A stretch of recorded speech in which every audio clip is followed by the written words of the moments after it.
Muncul kesenangan-kesenangan yang sedemikian banyaknya 108. 108 itu jenisnya 108, tapi berapa kali per jenisnya tidak terhitung. Tidak terhitung. Dan terus muncul yang namanya tanha ini. Oleh karena ya seseorang sejauh atau sebelum memahami secara benar keberadaan perasaan, ia akan mudah tergelincir untuk memunculkan tanha atau kesenangan atau menyenangi ini.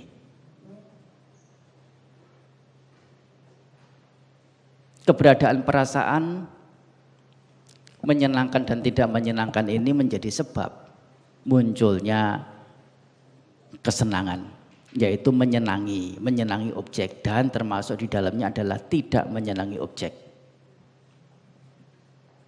Dan akibat menyenangi dan tidak menyenangi inilah kemudian muncul yang namanya keberadaan atau disebut dengan istilah bahwa. Tetapi keberadaan di sini mengacu ke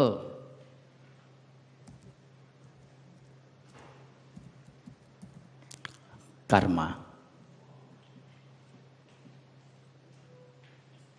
yaitu apa karma? Perbuatan-perbuatan. Karena menyenangi dan tidak menyenangi, karena menyenangi sehingga berbuat apa? Mencari sesuatu yang menyenangkan itu tadi. Karena menyenangi, karena tidak menyenangi juga akan menyebabkan munculnya perbuatan. Perbuatan apa? Perbuatan untuk lari dari keberadaan yang tidak menyenangkan itu tadi.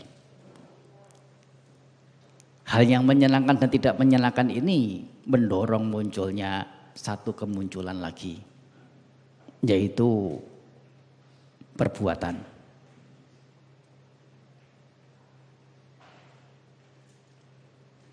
Dan perbuatan ini dibagi menjadi dua secara umum, yaitu perbuatan baik dan perbuatan buruk. Dalam konteks yang lain, perbuatan ini dibedakan menjadi tiga, yaitu perbuatan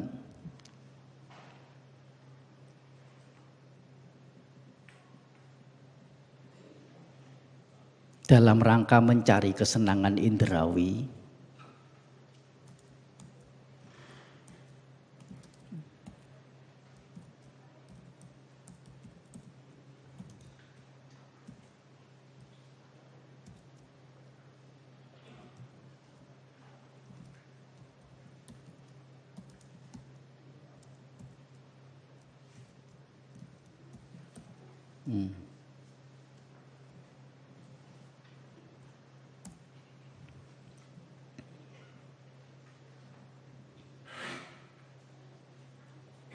karma ini dibagi menjadi tiga, berupa karma-karma untuk mendapatkan kesenangan indrawi satu, dan karma-karma untuk setelah lepas dari, berupaya lepas dari kesenangan indrawi, mendapatkan atau mencapai objek-objek yang berupa rupa atau bentuk.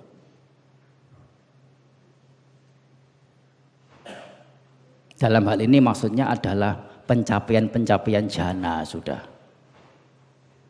dalam agama Buddha dengan melalui meditasi. Termasuk juga yang arupa bhawa. Arupa bhawa ini sebagai kondisi atau keberadaan alam untuk makhluk-makhluk yang telah membebaskan diri dari nafsu indrawi. Objek yang dia pegang bukan juga berupa bentuk lagi, tetapi lebih lembut lagi, berupa sesuatu yang abstrak. Misalnya objeknya adalah pikiran itu sendiri. pikiran yang abstrak yang biasanya mengetahui objek dijadikan sebagai objek dalam seseorang mencapai keberadaan arupa bhawa.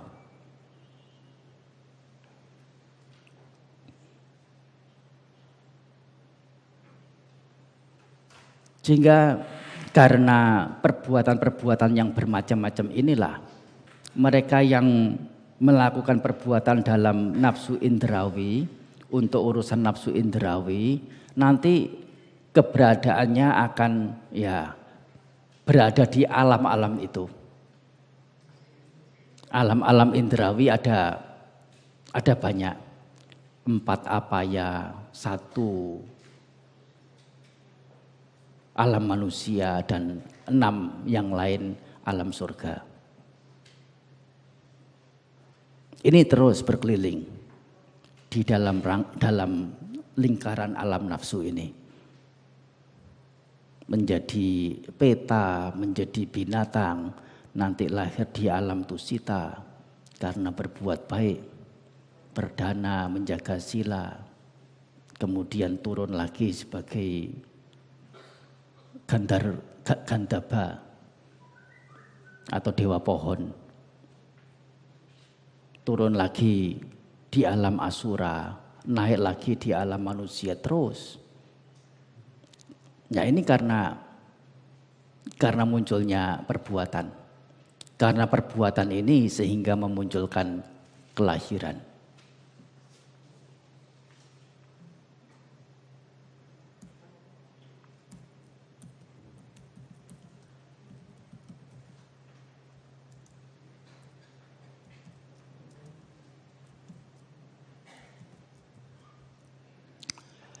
Karena karma sebagai penyebab, yaitu dengan melakukan perbuatan baik, perbuatan buruk inilah kemudian makhluk-makhluk terlahir di alam menyenangkan, di alam tidak menyenangkan.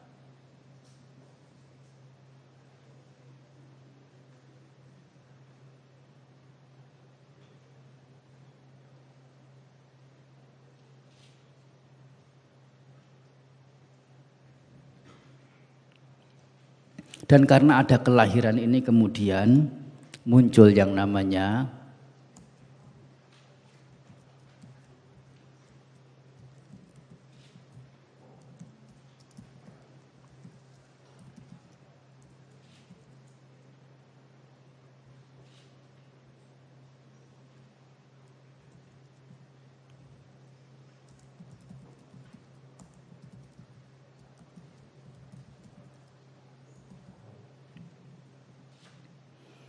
karena ada kelahiran inilah sehingga muncul ketuaan, muncul kematian dan hal-hal yang terkait dengan kehidupan itu, yaitu ada kesedihan, ada ratap tangis, ada derita jasmaniah, derita batiniah, ada kepiluan hati, ada kekecewaan dan sebagainya.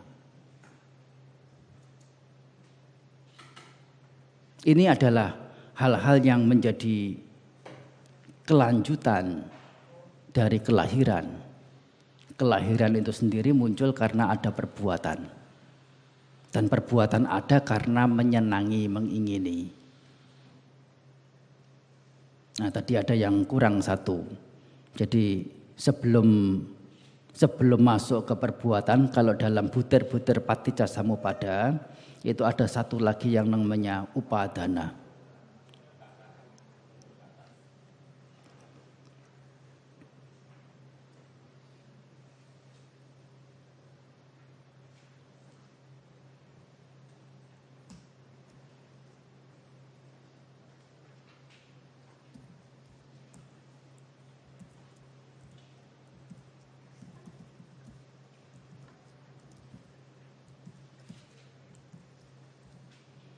Tanha paccaya upadanam.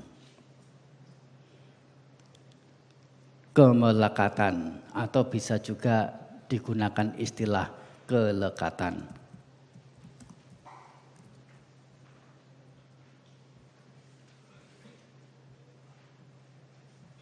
Karena ada menyenangi itulah kemudian melekati, menempel atau menyatu atau terikat.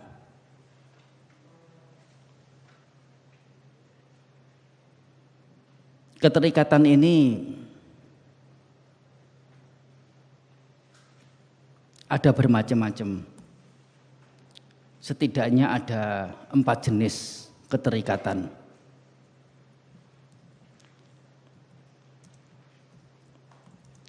Yaitu keterikatan pada nafsu indrawi,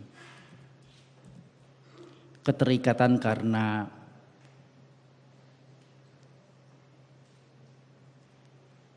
didasarkan dengan pandangan keliru, keterikatan pada upacara-upacara yang dipercaya bisa mengantar pada kesucian,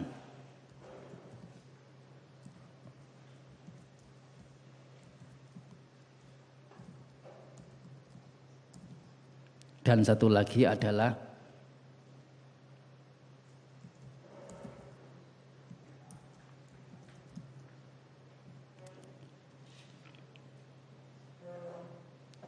kelekatan atau kemelekatan yang didasari dengan pandangan-pandangan bahwa jasmani dan batin ini sebagai diri.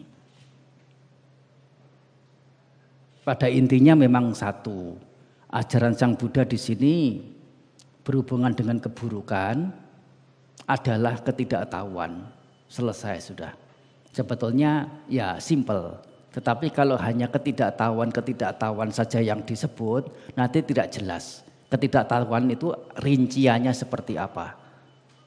Termasuk juga hal-hal yang mendatangkan manfaat itu ya secara menyeluruh disebut dengan pengetahuan.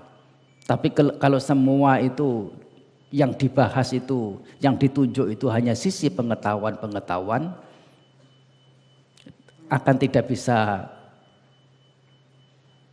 menjadi jelas hal-hal apa yang disebut dengan pengetahuan itu sendiri.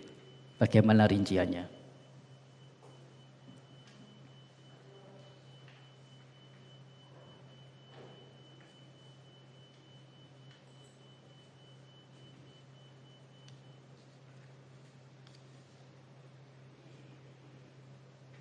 Ini adalah 4 hal yang barangkali bagi umumnya kita Buddhis, ya kalau yang tidak biasa dengan pelajaran Dhamma, ini istilah-istilah yang sangat-sangat membingungkan. Banyak sekali istilah yang tidak dipahami.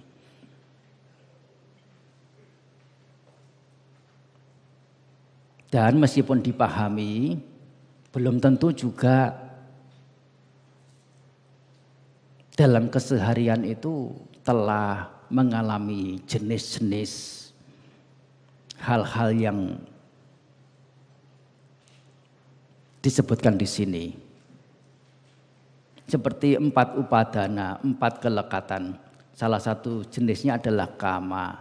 Ya, kama inilah di antara keempat hal, keempat jenis yang paling banyak meliputi kebanyakan orang. Tetapi juga sadar atau tidak sadar, yang umumnya adalah tidak sadar, ya, semuanya itu, kelekatan itu juga memungkinkan didasari dengan pandangan keliru. Dan pandangan keliru dimaksudnya di sini adalah 2 hal pandangan keliru, yaitu pandangan tentang bahwa segala keberadaan ini adalah kekal dan segala keberadaan ini adalah musnah atau kosong, tidak ada.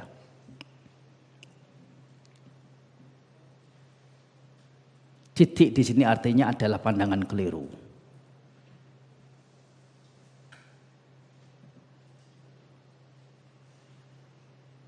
Karena menganggap kekal sesuatu sehingga melekati. karena ya menganggapnya kekal. Demikian pula karena menganggapnya akan musnah dan yang dilekati sekarang ini bukan sebagai penyebab atau pemicu munculnya keberadaan mendatang, sehingga dia seseorang sepertinya itu menjadi punya hak untuk melekati sepenuh-penuhnya. Karena cara pandang yang keliru. Cara pandang yaitu melihat segala hal sebagai sesuatu yang kekal juga bisa mendatangkan kelekatan. Karena memandang segala sesuatu hal sebagai yang kosong, yang musnah, tidak menjadi penyebab sebuah keberadaan yang akan datangnya, ini juga bisa menjadi penyebab munculnya kelekatan. Dan karena muncul kelekatan-kelekatan inilah, karena adanya kelekatan-kelekatan inilah, muncul cara-cara dalam rangka mencapai apa yang diinginkan itu. Yaitu dengan ya praktek-praktek yang kalau zaman dahulu ya ada praktek misalnya berpraktek hidup seperti lembu, berpraktek hidup seperti serigala, berpraktek hidup seperti harimau, berpraktek hidup seperti rusa, berpraktek hidup seperti ular, atau dengan praktek-praktek yang lain. Misalnya berada di dalam kamar gelap, ya 7 hari 7 malam, tidak ada lampu, tidak ada makanan, meskipun air. Dengan satu pemikiran bahwa cara yang dilakukan itu adalah jalan menuju pada kesucian. Ini yang dimaksud dengan sila bata. Dari kata sila yaitu kebiasaan-kebiasaan, dan bata dari kata watak. Watak itu artinya ya mirip dengan kata kebiasaan juga. Kalau dalam bahasa Jawa, dalam bahasa istilah Jawa ya kata sila bata itu sila dan brata. Kalau kita bisa mendengar cerita-cerita legendaris Jawa, ya akan ada istilah tapa brata. Ya, brata inilah yang dimaksud. Sila bata. Sila artinya kebiasaan-kebiasaan. Hal yang biasa atau hal yang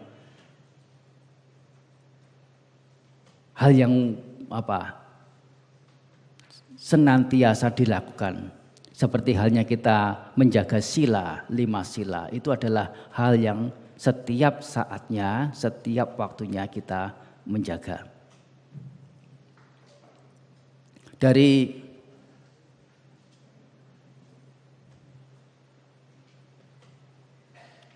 satu lagi adalah atawada upadana atau atawadu padana. Atawada ini berkaitan dengan diri, berkaitan dengan sesuatu yang sangat-sangat mendalam, yang nanti juga akan dibahas lebih mendalam lagi. Pandangan bahwa batin dan tubuh ini sebagai diri. Ada diri di dalam batin dan di dalam tubuh ini. Ini adalah kelekatan yang didasari dengan keakuan atau pandangan tentang diri ini. Karena ada pandangan tentang diri inilah kemudian ada kemelekatan.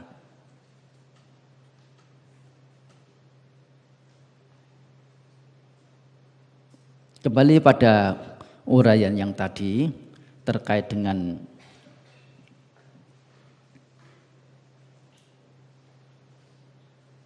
bahwa kelahiran sebagai penyebab munculnya ketuaan, munculnya kematian, munculnya kesedihan, ratap tangis, derita jasmaniah, derita batiniah, kekecewaan dan sebagainya.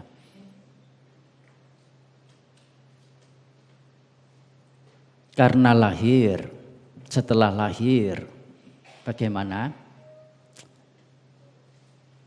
Setelah menjadi lahir ya menjadi tahu, menjadi bisa menikmati kesenangan indrawi. Tetapi selain menikmati kesenangan indrawi, dalam kelahiran ini, dalam kehidupan ini ternyata seseorang juga menemui hal yang tidak menyenangkan.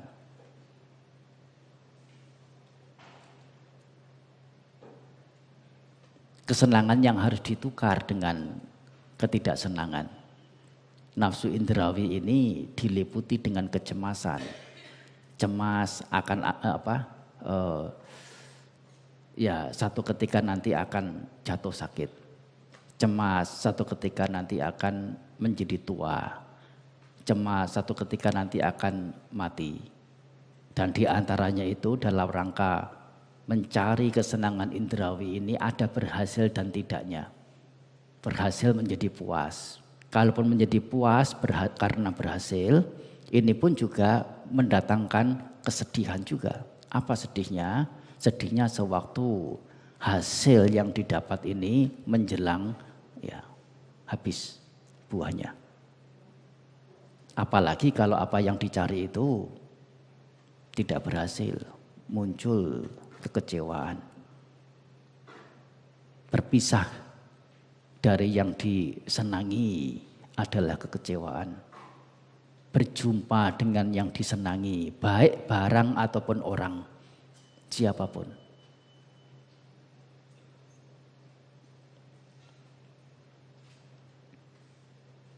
Ini adalah warna dari hidup yang nyata. Dan ini yang kemudian oleh orang bijaksana melihat sisi gelap, sisi hitam kehidupan, diwarnai dengan kekecewaan, diwarnai dengan penderitaan, diwarnai dengan ratap tangis.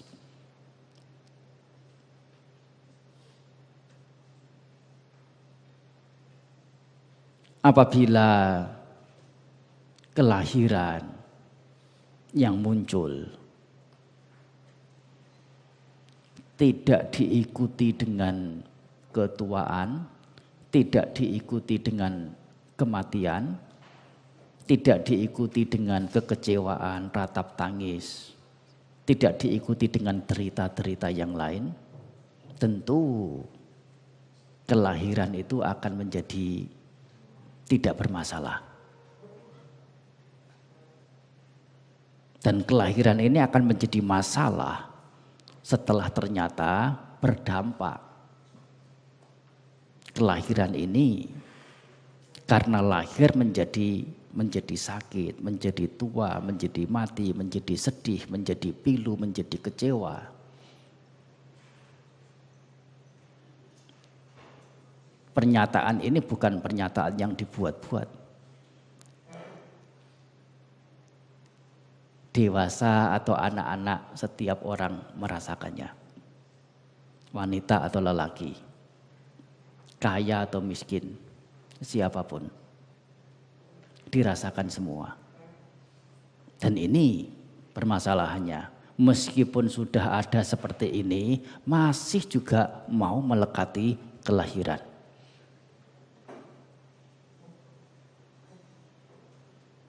Masih menyenangi kelahiran, ingin lahir lagi, lahir lagi, lahir lagi.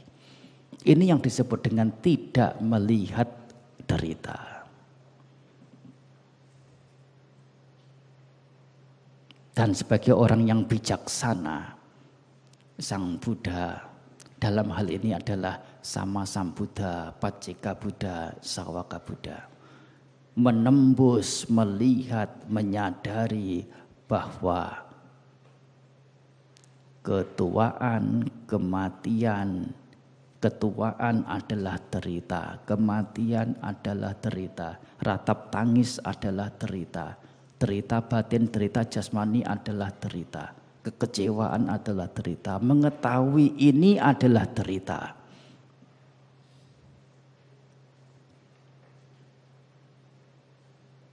Hanya mengetahui seperti ini saja disebut telah mendapatkan nyana atau pengetahuan.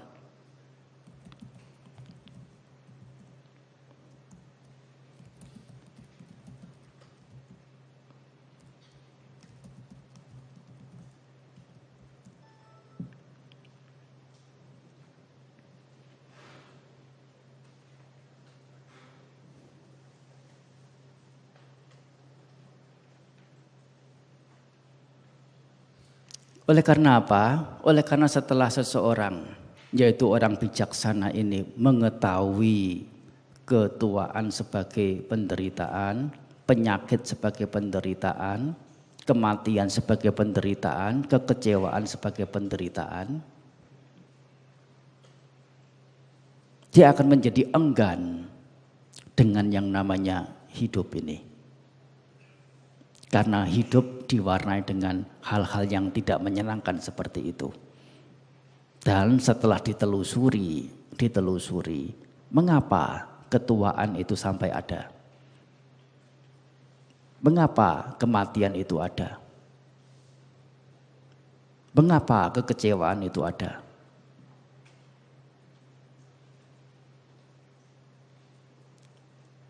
Ada tua, ada mati, ada kecewa karena ada kelahiran. Kalau mau menyalahkan, jangan salahkan sakit penyakitnya. Kalau mau menyalahkan, jangan salahkan matinya. Mengapa ada mati? Karena mati itu hanya sebagai akibat. Tidak fair kalau menyalahkan kematiannya. Itu hanya sebagai akibat. Kalau mau menyalahkan, salahkan sebabnya. Apa itu? Ya, menjadi tua atau menjadi sakit. Ini yang menjadi penyebab. Tetapi tunggu dulu. Sakit, tua itu sepertinya juga hanya sebagai akibat saja. Jadi karena sebagai akibat jangan kemudian semena-mena menyalahkan, menunjuk ketuaan penyakit itu sebagai ya sebab munculnya penderitaan. Ketuaan penyakit hanya sebagai akibat, sebagai dampak. Akibat dari apa? Akibat dari terlahirkan. Karena terlahirkan menjadi tua, menjadi sakit.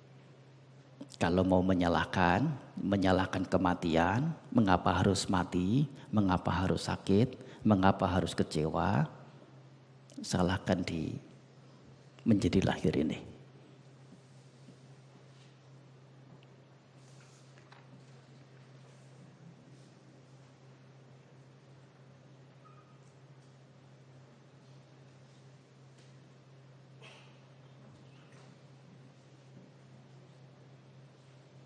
Sehingga kalau kelahiran ini tidak ada, mungkinkah ada ketuaan? Mungkinkah ada kematian? Mungkinkah ada kekecewaan? Tidak mungkin ada. Dan derita akan tidak ada. Tapi sayang Bante, kalau tidak lahir manusia kan tidak ada. Bagaimana bisa tahu kita ada? Ya kita menyayangkan sesuatu yang tidak patut disayangkan. Dan tidak timpal dengan apa? Dengan derita yang harus dipikul, yang harus ditanggung. Yang harus menjadi efek dampak dari ya menjadi hidup dan tahu ini adalah kelahiran, ini adalah kematian, ini adalah ketuaan, ini adalah penderitaan. Tidak timpal.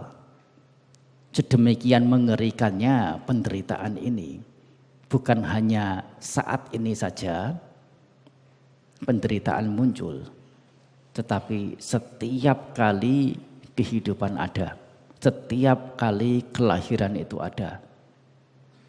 Karena proses perbuatan dan akibatnya belum tuntas, hal-hal yang dilakukan pada kehidupan ini akan memberikan buah di kehidupan mendatang. Dan itu akan terus berlanjut. Akan memberikan dampak-dampak yang menyenangkan dan dampak yang tidak menyenangkan. Dan kalau sebabnya ini bisa dipotong, mana mungkin akibat menjadi ada. Tidak lahir lagi. Mengetahui bahwa ketidakadaan kelahiran, karena tidak ada kelahiran,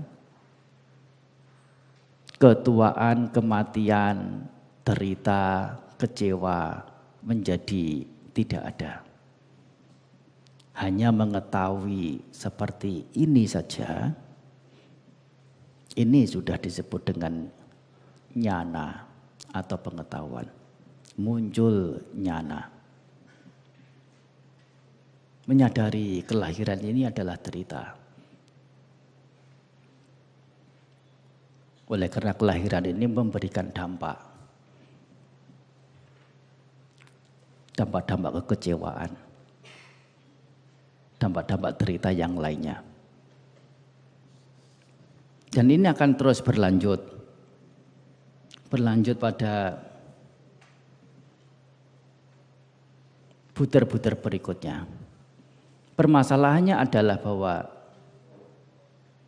kebanyakan makhluk hidup, yaitu termasuk di dalamnya adalah kita semua,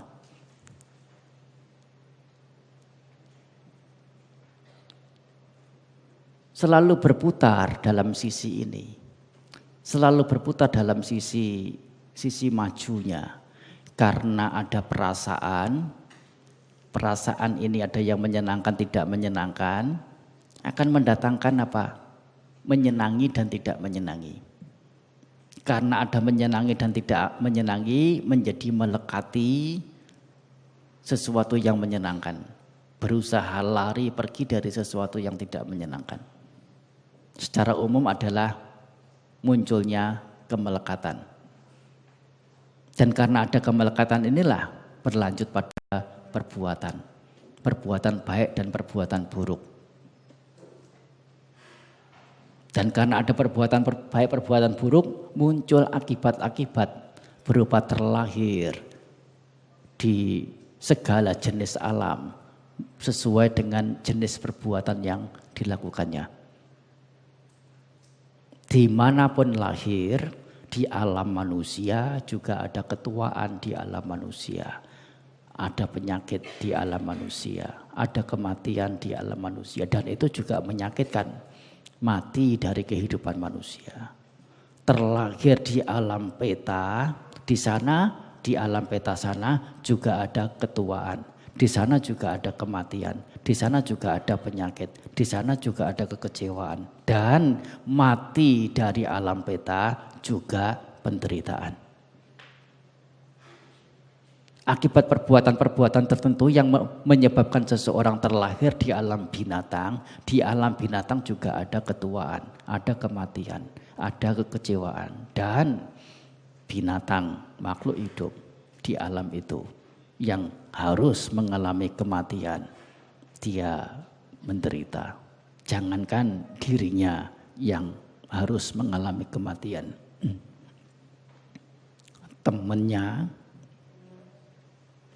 Temannya yang mati saja, seekor hewan, seekor binatang akan menjadi bersedih. Di sana ada, meskipun kalau kita lihat, oh itu kan alam rendah, kan alam bawah, ya sudah biar mati-mati aja lah. Ya, itu perasaan kita. Kita berada di alam manusia. Menganggap alam binatang, alam rendah, ya sudah mati-mati, nyamuk tepuk saja. Kan hidupnya sebentar dan menderita hidupnya. Ditepuk, didoakan, sabe sata bhavantu sukitata. Semoga dia bisa lahir di alam yang menyenangkan. Ini kan perbuatan baik sudah. Ya, memang kenyataannya kita jauh lebih tinggi alamnya dibanding alamnya nyamuk. Tapi kalau kita bandingkan dengan yang lebih tinggi lagi, alam dewa, bahkan alam Brahma, katakanlah ternyata alam Brahma itu ada bentuknya, berbentuk tubuh yang sangat besar, 20 kali, 100 kali lipat, 500 kali lipat dari besarnya manusia, punya kekuatan yang jauh lebih besar, punya pemikiran yang sama.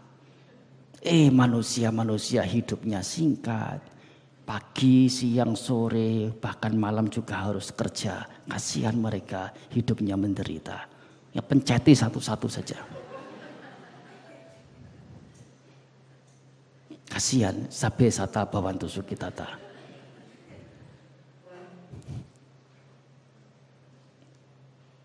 Kita juga meronta.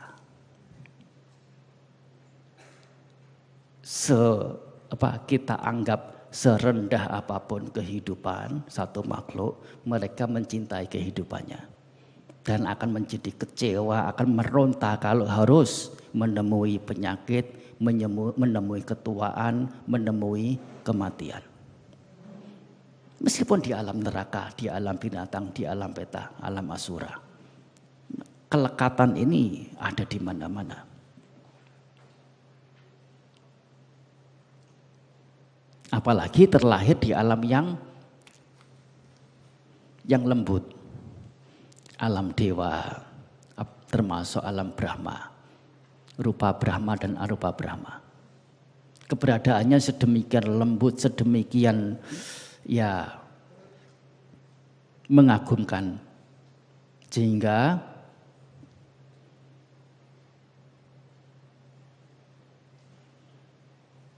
keberadaan makhluk-makhluk di alam ini menjadi sangat-sangat menyenangi karena lembutnya ini. Sehingga kalau kelahiran ini tidak ada, maka derita yang disebabkan oleh kelahiran juga akan tidak ada. Sebagai apapun, sebagai binatang, sebagai setan atau alam peta, sebagai asura, sebagai apapun. Dan kelahiran ini akan tidak menjadi masalah.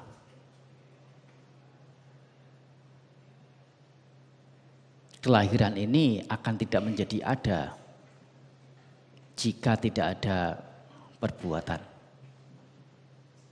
Mengetahui bahwa perbuatan ini sebagai penyebab munculnya terlahir di alam manusia, terlahir di alam dewa, terlahir di alam binatang dan sebagainya ini karena ada perbuatan.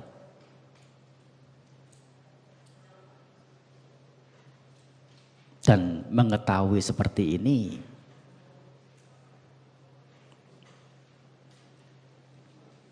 disebut nyana.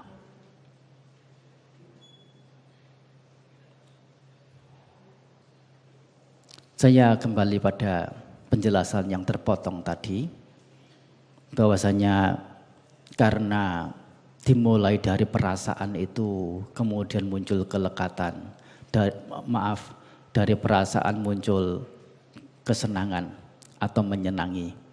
Karena menyenangi muncul melekati, karena melekati muncul perbuatan, karena perbuatan muncul kelahiran, dan karena kelahiran muncul hal-hal yang terkait dengan kelahiran berupa kesedihan, ratap tangis, derita batin, derita jasmani, kekecewaan yang pada utamanya adalah ketuaan, kematian yang menjadi warna dari kehidupan. Ini pada umumnya makhluk hidup. Dan ini yang disebut dengan bagaimana makhluk hidup itu punya tujuan. Apa tujuan makhluk hidup? Tujuan makhluk hidup ya seperti ini. Apa? Menjadi satu, keberadaan dari sebelumnya menjadi itu. Untuk menjadi apa? Untuk menjadi keberadaan satu lagi. Untuk apa? Untuk menjadi keberadaan satu lagi. Dari yang sebelumnya itu menjadi sebab. Tidak ada sesuatu yang spesifik. Ini adalah tujuan kebanyakan makhluk. Seperti apa tujuan makhluk hidup itu? Seperti tujuan air jatuh dari langit yang namanya hujan. Kalau kita bertanya tujuannya apa? Air jatuh dari langit. Ya untuk jatuh ke bumi tujuannya. Gampang. Jatuh ke bumi, menggenangi danau, menggenangi lautan. Tidak lama kemudian menguap. Jadi air yang ada di bumi ini apa tujuannya? Tujuannya untuk menguap. Dan tujuan menguap itu untuk apa? Untuk menjadi awan. Tujuan menjadi awan apa? Untuk menjadi hujan. Dan tujuan hujan untuk membasahi bumi. Dan kemudian menguap lagi. Terus, ini tujuan hujan. Dan ini tujuan makhluk hidup. Lahir untuk menjadi tua, sakit, mati. Dan ini karena didorong oleh keinginan, didorong oleh menyenangi, melakukan perbuatan-perbuatan sehingga harus lahir lagi. Dan karena lahir, muncul kemudian di dalamnya ada keinginan-keinginan lagi. Ada keinginan lagi, ada perasaan, kemudian ada hal-hal yang menyenangkan. Karena ada hal yang menyenangkan menjadi menyenangi. Dan karena menyenangi kemudian melekati, yaitu kemudian berbentuk menjadi perbuatan-perbuatan. Ditindaklanjuti dengan perbuatan-perbuatan. Dan itu terus berlanjut. Dan itu punya perasaan untuk apa? Ya untuk menyenangi. Punya rasa menyenangi untuk apa? Untuk melekati. Punya melekati untuk apa? Untuk melakukan perbuatan yang baik dan termasuk yang buruk juga. Untuk apa melakukan perbuatan baik? Untuk terlahir di alam ini, alam itu. Dan itu terus berproses. Dan ini yang dikatakan dengan jalan umumnya makhluk hidup. Yang dikategorikan sebagai jalan keliru, tujuan keliru.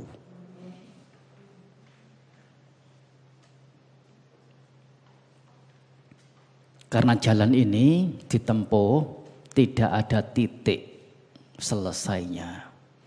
Nanti akan terus berlanjut, terus berlanjut. Menyadari ini sebagai hal yang tidak kunjung ada selesainya, para bijaksanawan kemudian menghentikan dengan melihat penyebabnya, melihat titik akhirnya. Ketuaan, kematian ada ini karena ada kelahiran sebagai penyebabnya. Dan ketuaan, kematian, kekecewaan ini padam karena kelahiran tidak ada. Melihat ketuaan dan kematian dan kekecewaan. Melihat sebab ketuaan, kematian, kekecewaan, yaitu karena ada kelahiran, munculnya kelahiran. Melihat kepadaman ketuaan, kematian, kekecewaan karena padamnya kelahiran. Melihat juga jalan menuju pada akhir ketuaan, akhir kematian, akhir kekecewaan. Ini yang para bijaksanawan kemudian realisasi, temukan. Terus bergular terus merealisasi kelahiran. Ini kelahiran. Kelahiran ini ada karena ada sebab, karena ada perbuatan. Perbuatan baik dan perbuatan buruk itulah. Sehingga kelahiran itu ada. Kelahiran ini ada padamnya. Kapan padamnya kelahiran ini? Kalau sudah tidak ada perbuatan. Perbuatan baik dan perbuatan buruk. Perbuatan ini apa yang menjadi penyebabnya? Karena ada kelekatan. Kelekatan sebagai penyebab. Dan perbuatan ini akan menjadi lenyap, musnah apabila tidak ada kelekatan. Dan kelekatan ini ada, seperti ini kelekatan. Keberadaan kelekatan ini juga ada penyebab, yaitu menyenangi. Adanya tanha ini. Dan karena menyenangi, inilah kelekatan ada. Jadi menyenangi ini sebagai penyebab.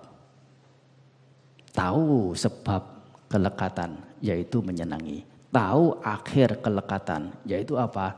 Padamnya penyebab kelekatan, yaitu padamnya kesenangan atau keberadaan menyenangi. Tahu jalan menuju ke padamnya kelekatan. Ini yang orang bijaksana telah temukan. Dan ini yang disadari.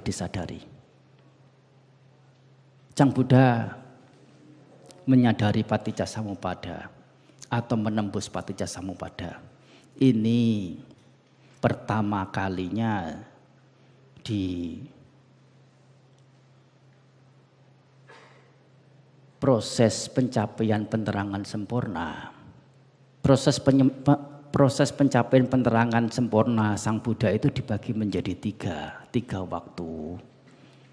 Pertama adalah proses perenungan melihat keberadaan diri sendiri pada kehidupan lampau. Zaman dahulu saya sebagai apa, tinggal di mana, namanya siapa, berada di keluarga apa, melakukan perbuatan ini yang baik seperti ini, buruk seperti itu. Kemudian dari situ karena perbuatan itu terlahir sebagai apa, di mana, keluarga apa.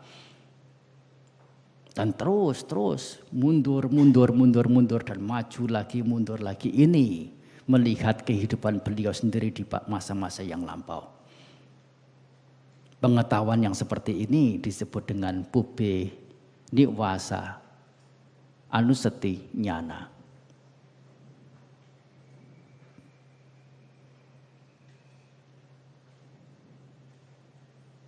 Melihat bagaimana diri sendiri lahir dan mati terus. 100 kehidupan lampau, 1000 kehidupan lampau, 10.000 kehidupan lampau, sekian kalpa kehidupan yang lampau tidak terbatas. Pada sesi berikutnya bukan hanya melihat bagaimana kehidupan beliau sendiri pada zaman lampau, pada kehidupan lampau, tetapi juga melihat hal-hal yang lampau pada setiap makhluk yang lain. Si A itu sebelum lahir begini, dulu karena perbuatan menjadi sekarang ini hidup di alam manusia sebagai manusia ini karena perbuatan dia seperti itu, di alam itu dengan nama seperti itu. Dan keberadaan seperti itu pun sebagai akibat, sebagai buah dari perbuatan dia yang sebelumnya di alam itu, di kelahiran itu, di keluarga yang ya bernama itu dan sebagainya.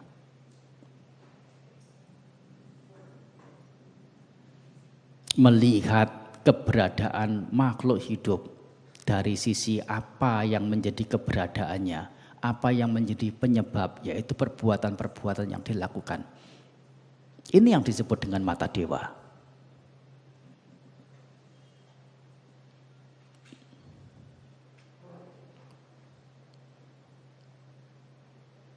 Cuta upapata nyana menjadi cutu pepata nyana.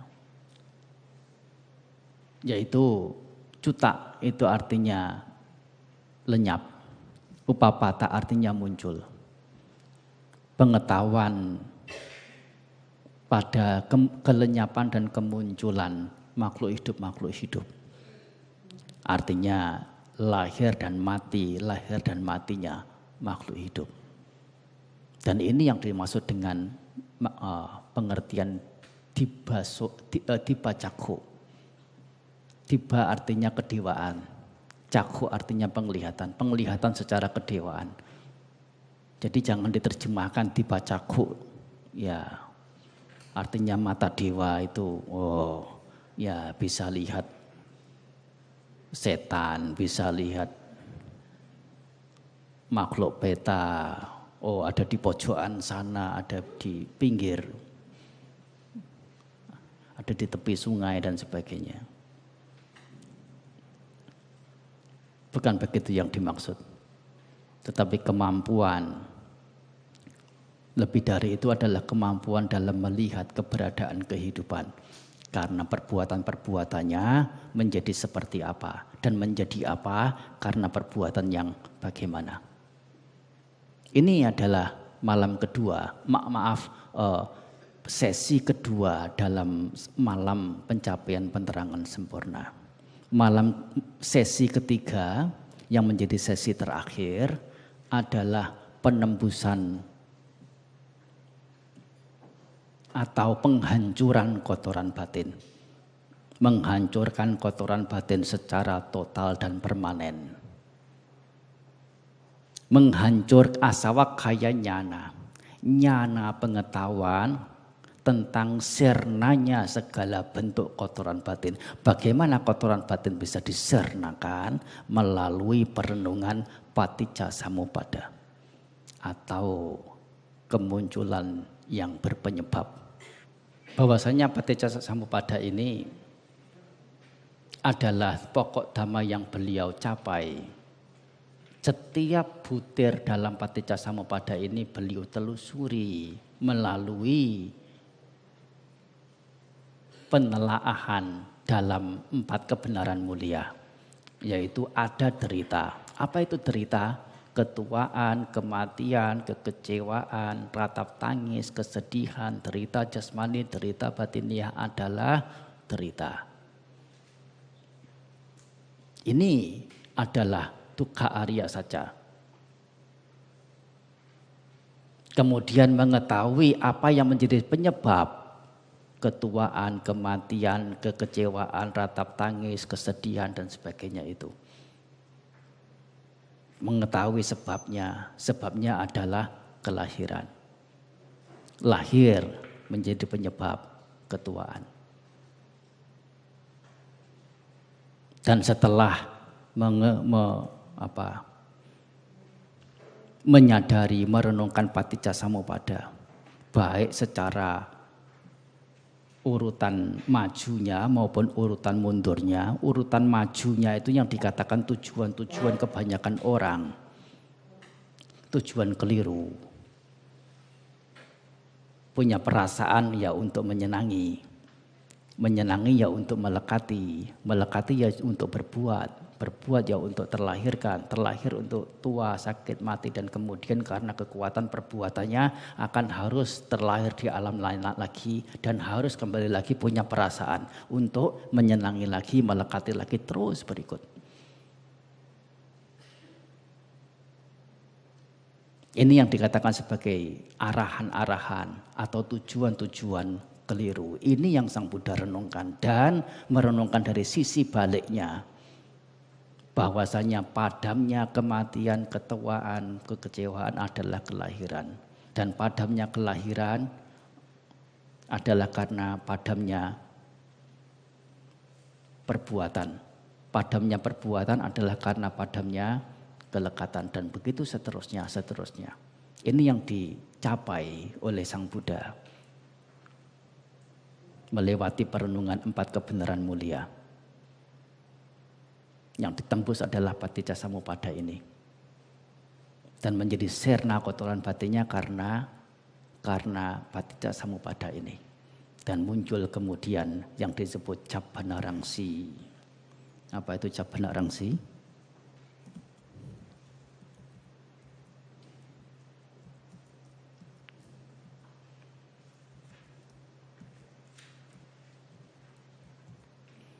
Ramsi itu artinya cahaya.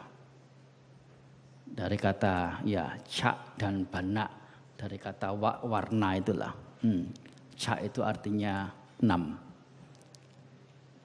Cahaya 6 warna yang kemudian dijadikan sebagai bendera Buddhis. 6 warna. Cahaya 6 warna ini muncul di saat Sang Buddha merenungkan Paticca Samuppada. Setelah pencapaian penerangan sempurna selesai dini hari, beliau tetap berdiri di lingkup pohon bodhi itu selama 7 hari. Dan apa yang beliau lakukan di situ, merenungkan Paticca Samuppada ini berlanjut terus.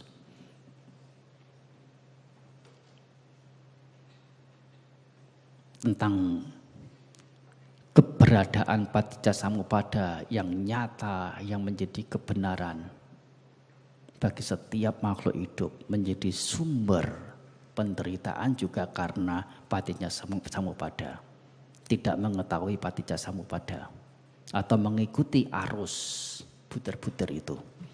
Padamnya penderitaan karena mengerti Paticca Samuppada atau telah berbalik arus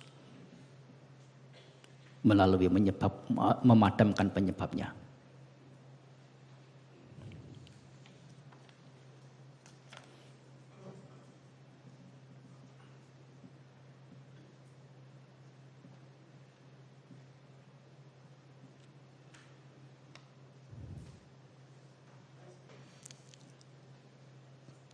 Telah berulang-ulang kali disebutkan dari sisi majunya maupun mundurnya. Perasaan ini ya oke, punya perasaan ya oke. Kalau tidak punya perasaan ya sepertinya tidak rela. Tetapi satu sisi yang lain adalah dengan punya perasaan ini menjadi penyebab munculnya permasalahan yang besar. Yaitu muncul kelekatan. Karena ada perasaan inilah